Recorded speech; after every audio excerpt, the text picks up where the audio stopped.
Hey, everyone, and thank you for joining today. We have Santa Monica Mayor Lana Negrete back again from our last time with Councilwoman Tracy Park with Los Angeles in our part two version of the regional collaboration series. So this time with Assemblyman Rick Zbur. Thank you for joining us. Thank you for being here. You're welcome. Glad to be here.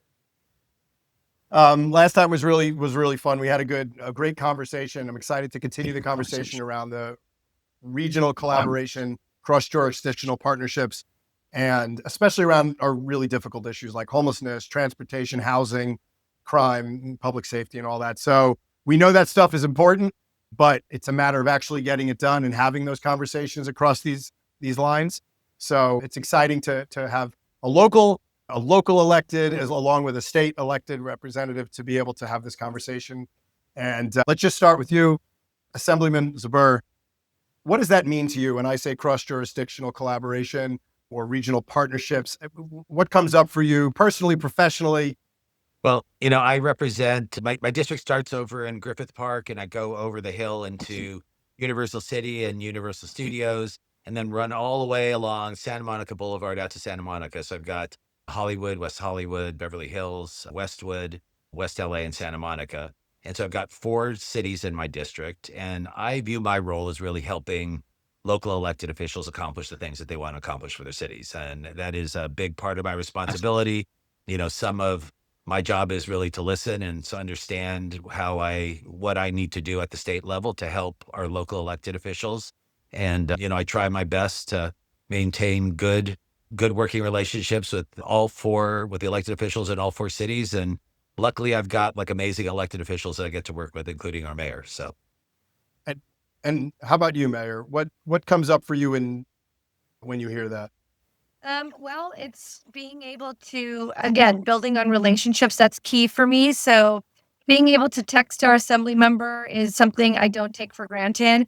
Being able to call him up or his field staff and get immediate responses and immediate involvement. I mean, through the fires, it meant working with Caltrans. It has developed into something that's really neat. We're actually working on a bill together, and Assembly Member Zbur brought it forward, which was an issue that we realized during the fire needed to be addressed, which was how we deal with animals during emergencies. So everything from instantaneous small and big issues in the moment to realizing that maybe we need to talk about creating a bill and having her assembly member be the author of that. So it's really great to have that personal relationship and to continue to be in communication so that when you need something, you can get to it much quicker.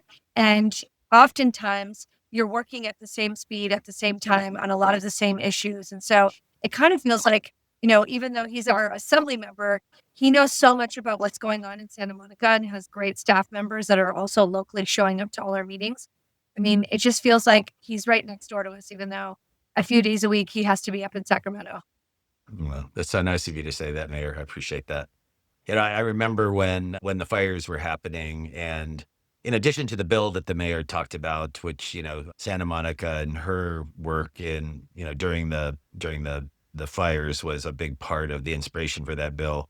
But even before that, the way that, and I hadn't worked with the mayor that much because she just moved into her role as mayor.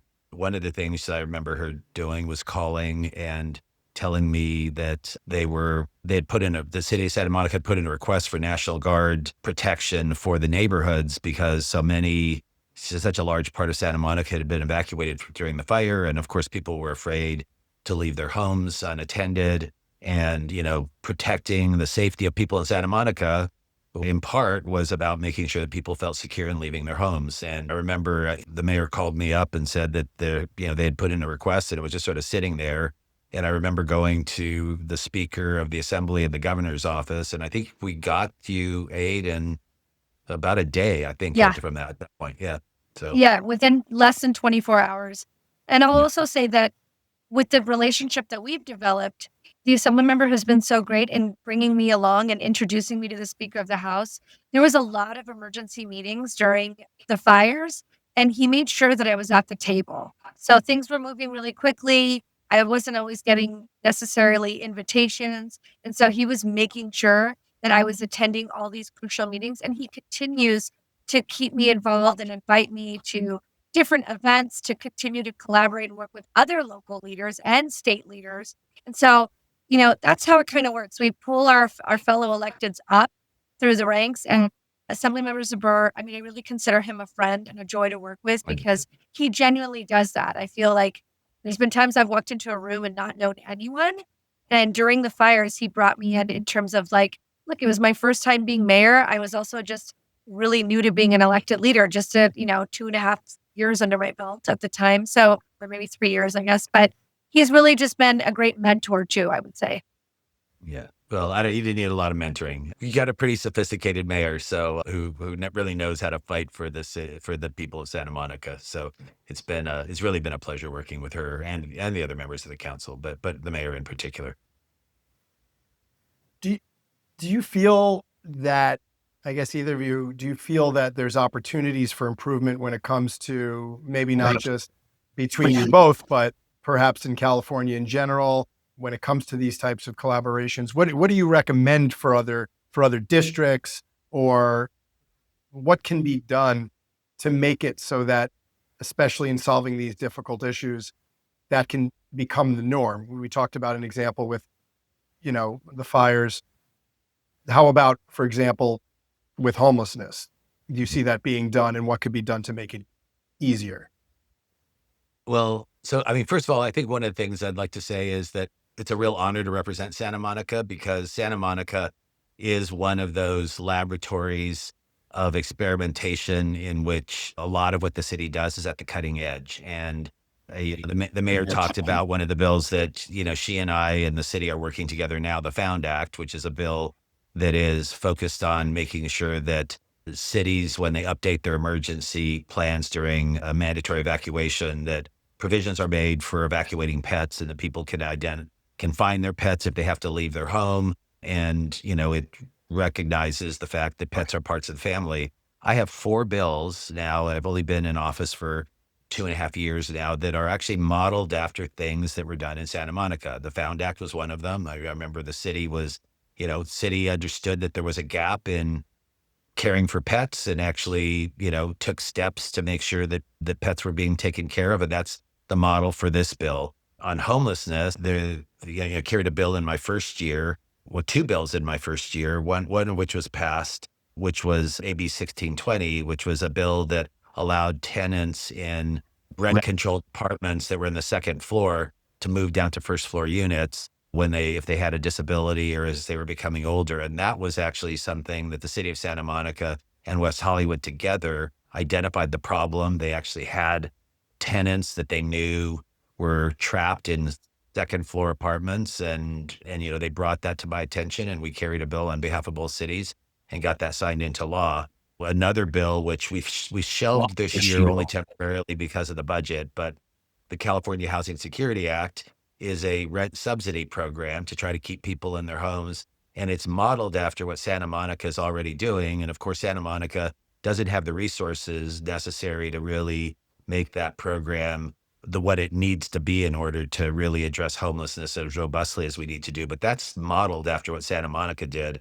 And then last but not least, I've got another bill, AB 39, which requires local electrification planning. It requires cities to put plans in for how where you're going to put in electric vehicle chargers, strategies for electrifying homes to meet climate change needs. And that's modeled after a plan that the city of Santa Monica has already adopted.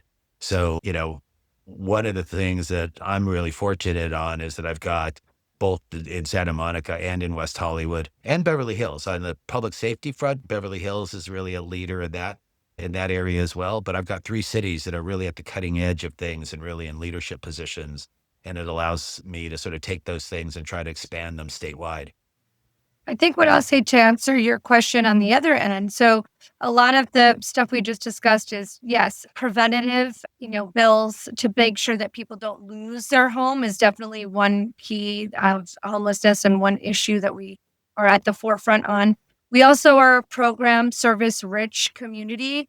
But in terms of answering your question as it pertains to how do you work with your leaders as a local leader, I'll just give an example that's most recent. Our governor has made an announcement about, directing local governments to address encampments. And for a city like Santa Monica, who's already had laws, doesn't mean a lot for us. What it means is that I'm more concerned now that other jurisdictions around us, as they start to address their encampment laws, what does that mean for Santa Monica as a service-rich city? Are we going to see an influx of folks who are being shoved off and out of the streets into Santa Monica? And so I would say that that's why this relationship is key, because our assembly member oversees 4 cities. Our senator oversees an even broader district. I have a relationship, as does Assemblymember Zbur, with Ben Allen.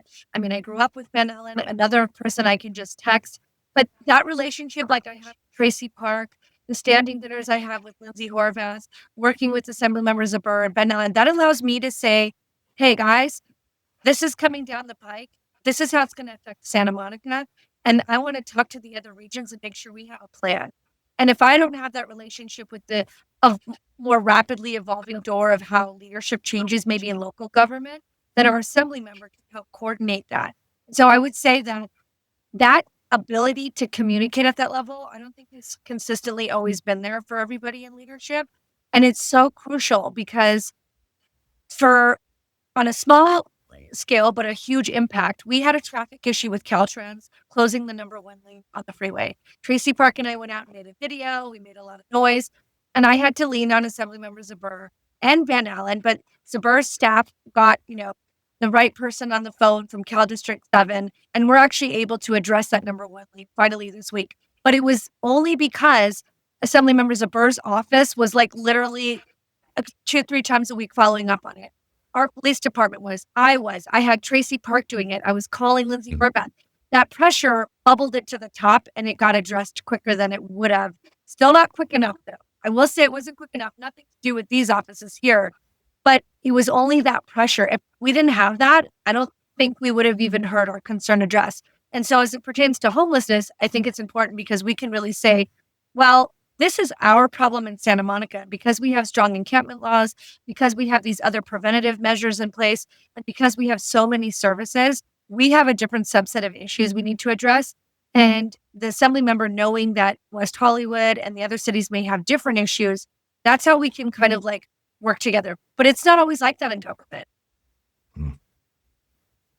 Yeah. Do you feel that there's a set of best practices that would be templatizable in a sense around these kinds of things? Is it just sort of real-time communication when something arises? Is it something that we can sort of share with others to show that like this is when things do happen? These are some of the steps that we can go through to make sure that people and cities are operating effectively and coming together and working with their state electeds. I mean, I think there's like a lot of events that we all get invited to, and it's not sort of laid out that way, but it's known that even though you're attending some event about a specific topic, maybe it's about traffic, maybe it's about homelessness, it's really about getting in the room and spending that first mingle hour connecting with your other local electeds to develop this relationship, but to really be more impactful and effective, given the fact that in City Council in Santa Monica and West Hollywood and Culver City and other areas, it's a part-time job, unlike in the city of LA, where it's a full-time job with a salary and staff. People might not be going to these events. So what would be useful is to have a one-stop shop website communication piece to go to where you can connect with your local leaders, and it would tell you right there who is in charge of what, who's connected who, like an org chart, and you can click on it and message. Now, look, we have everybody's emails, sure, but when you first get elected, you don't necessarily have that all. You're not handed like, here's all the staff workers for your assembly member and senator, and here's all of the things that they can help you with and who they're in charge of. So honestly, if there was this type of tool that you could use where you could go in there, and not to just plug GovTools, but I'll just say that like if there was a way to Google and search as an elected and find out all of the emails in Zbur's staff and who it can send a message to right away within his system about an issue, and it would automatically update me and follow up, and other jurisdictions could see it.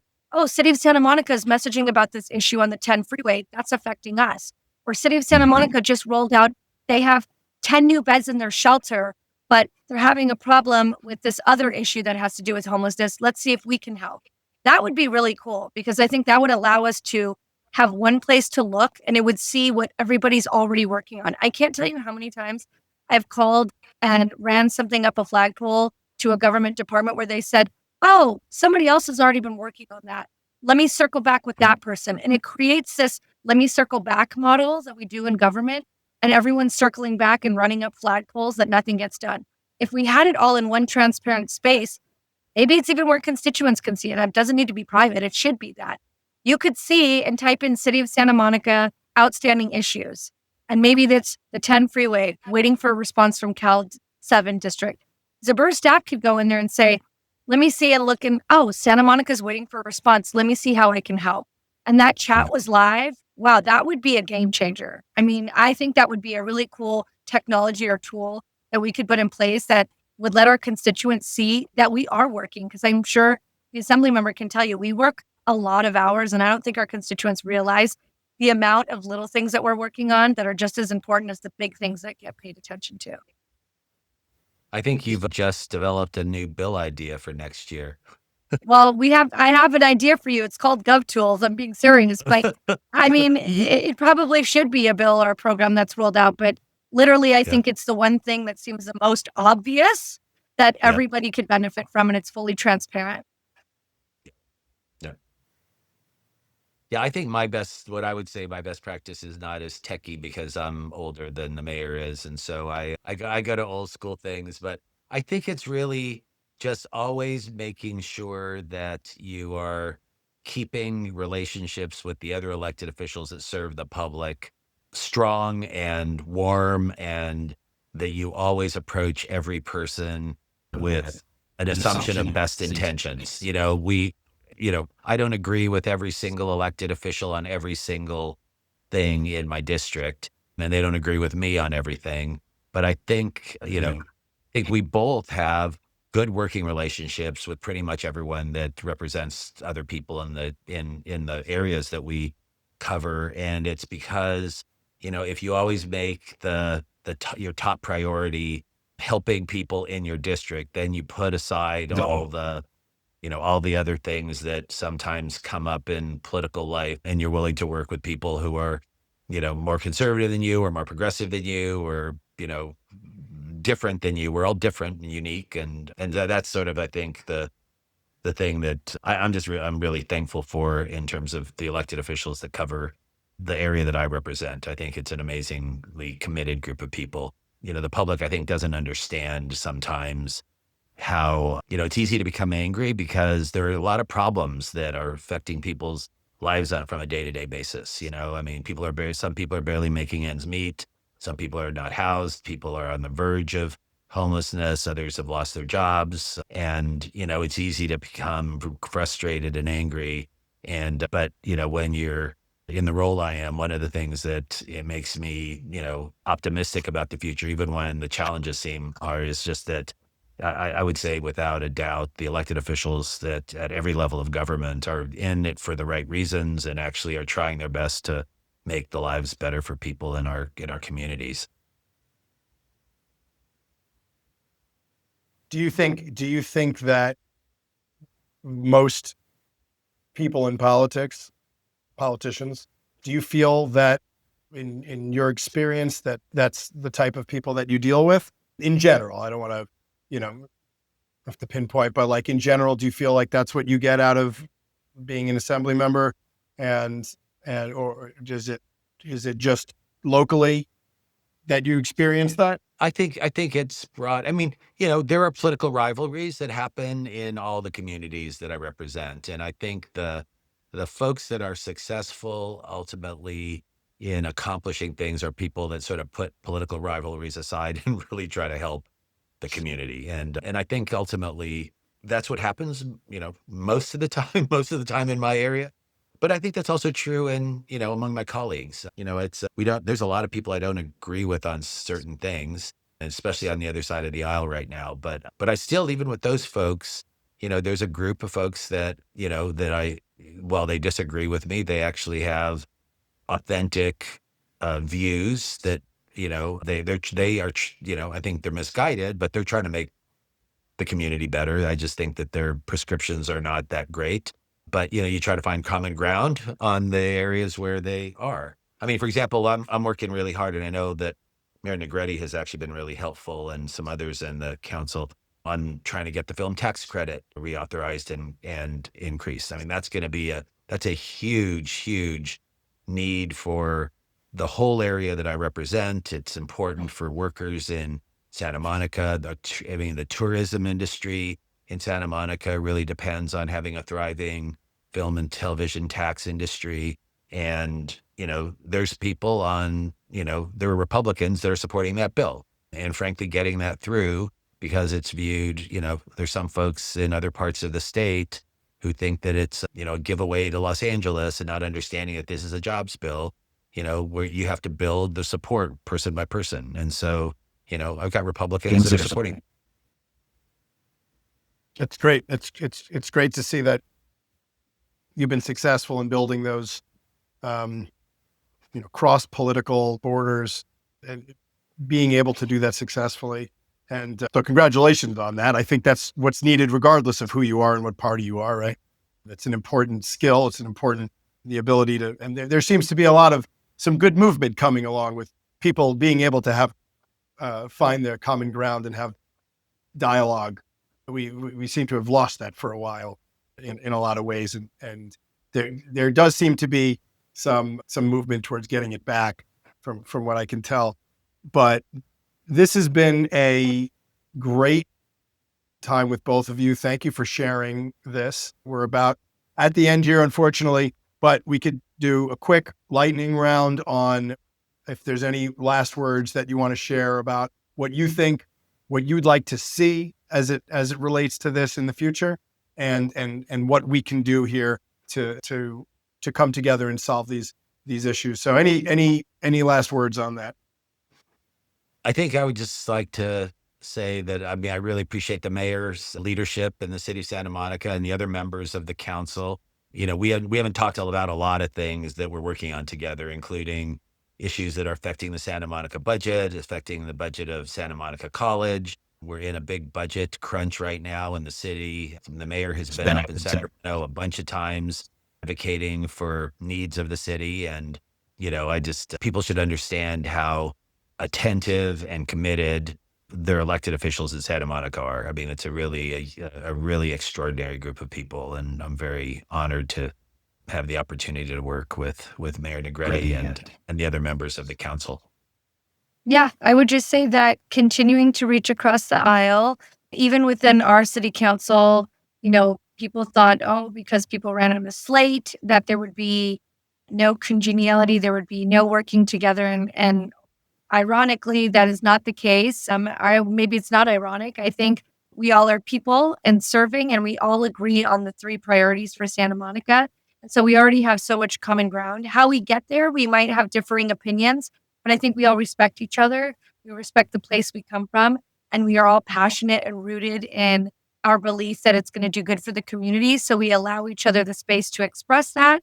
We try to support a happy median to get there, and we respect when we're just completely on opposite ends of it. And what I enjoy is that when we walk away from city council, because it wasn't always like this, we all still, even after, I would say, a passionate evening, we all still smile and say goodnight to each other and enjoy each other's, company outside of it. So working together and developing relationships is key. I encourage people to do that with their elected officials to get their voices heard.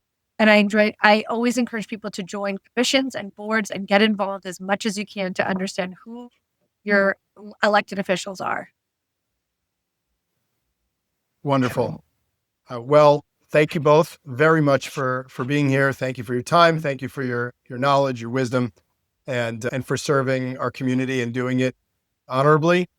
And we will see you next time. Have a wonderful evening. Thanks a lot. It's really nice to get to know you on this. Take care.